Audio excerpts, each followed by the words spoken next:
All right, this is episode 2 of Saving Nellie. You can see this pull cord has been spliced and repaired, and we're gonna replace that. And so, what we have to do is, with this type of mower, to get to everything, you have to take off the fuel tank. And so there's a 5/16 there, a 5/16 there, and get that debris out of the way, a 5/16 there. Then there is a 3/8 screw on the bottom of the tank over here on this side. So there's one screw over there that's got to come out. So we're going to start removing this and swing this tank back and get this rewinder off and replace that pull cord. So let's do that now.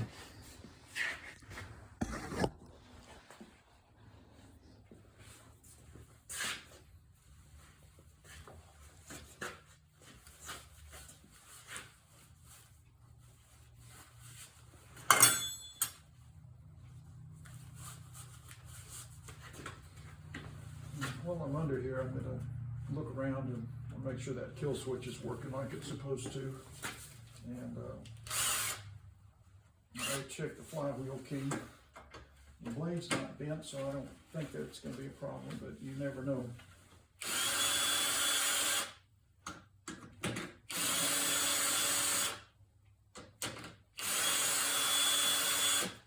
All right, so those are loose. Now I'm going to go around and do the one that's got the 3/8 head holding the bottom of the tank.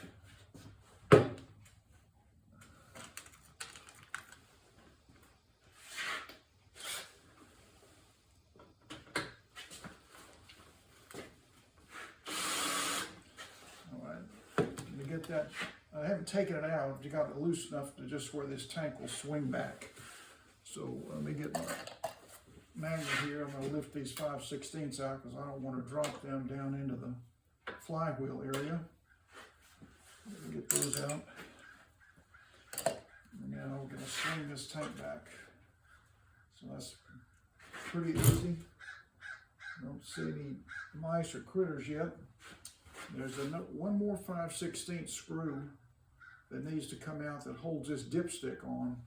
And then what I do is I grab this thing, wiggle it around, and I swing it out of the way, swing it this way, and then to get this rewinder off. So let me go back to my 5/16 again. That's the same as the ones that hold the fuel tank on. So let's get this out of there. And I'll put it with them so it's the same size. You walk around that way. I'm going to try to talk louder because I know my voice doesn't carry all the way over to the sound. So I'm going to try and lift this up, wiggle it back and forth, and get this dipstick out of the way. I do like to clean it around the base because I don't want a bunch of dirt falling in there in the crankcase. So let me do that before I start yanking on it too much. Get that dirt and debris out of there. All right. Okay, now we're going to try to get this thing out. Some of these are really, sometimes they're really hard to move. Okay, so it's loose, and now I'm going to swing it that way. So now it's out of the way. The tank is off, and now I've got 1, 2, 3, 4, 3/8 screws that have to come off. I'm going to get my extension, and before I use my power drill, I'm going to use this to get these off. Get them started, you know. So put a few turns on there. Okay. There we go. All right, so we're getting this head off because we have to change. We have to replace this pull cord because it's been repaired. It's ugly. It's worn out. And even if this motor doesn't run, I'll have a rewinder with a nice cord on it. And I'll use it on another mower if I have to. So now I can use my electric drill to finish getting these off. Speed things up a little.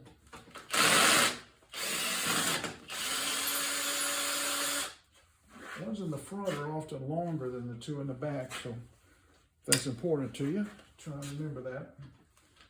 So these are going to go, those two are going to go on the front. Now we'll get the short ones off over here.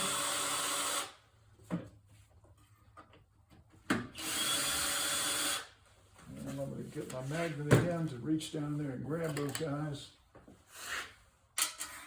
Often they'll just fall out on the surface of the deck of the mower. So look there if you're missing one.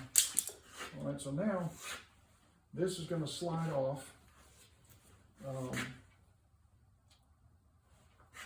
You want to be kind of careful of this delicate spring over here. In fact, let me carry the phone over there.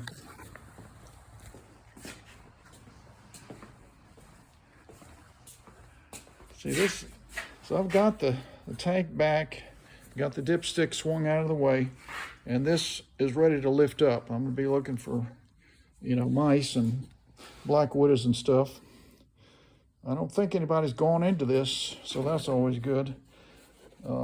This can be real tight right there that kind of hangs onto this thing, and I want to be careful of that. So wiggle, wiggle, wiggle. See how that's binding right there? Let me get a screwdriver. I'm going to bend this just a little bit. There we go. Okay, see that's the way when I replace this and put it back on there, that will snug back up. So now this should be a little easier to get off. It's holding that on over there. There we go. Okay, so it's off. I don't see any black widows up in there, or wasp nest or anything.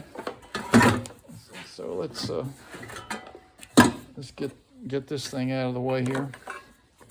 And we're going to bring this over here where we can work on it. Set that there. Now let's take a quick look around. This all looks okay. Nice.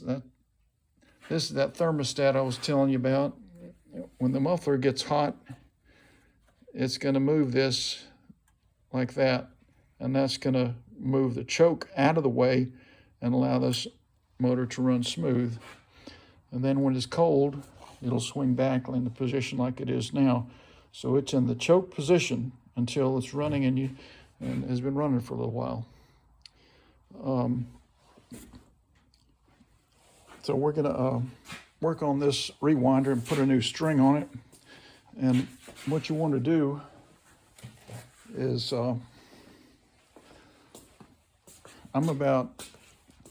5'11", call it 6 feet. So I'm going to get me off this spool here. I'm going to grab the string. The spool's going to be sitting on the ground. I'm going to grab the end of that string and hold it up about as tall as I can reach with about two wraps around my fingers. So it's 6 feet plus, say 3 feet. So we're talking 9 feet maybe of rewinder rope. But that's how I do it. It's always the same. The hundreds of mowers, it's always the same. I got to pick up that magnet. Anyway, you grab the spool, then hold it up there, and then you reach down and you cut it down at the base where the spool is. And so when we come back, I'll have that string cut, and we're going to be replacing this string on the rewinder. I got my gloves on, so I can't shut this off.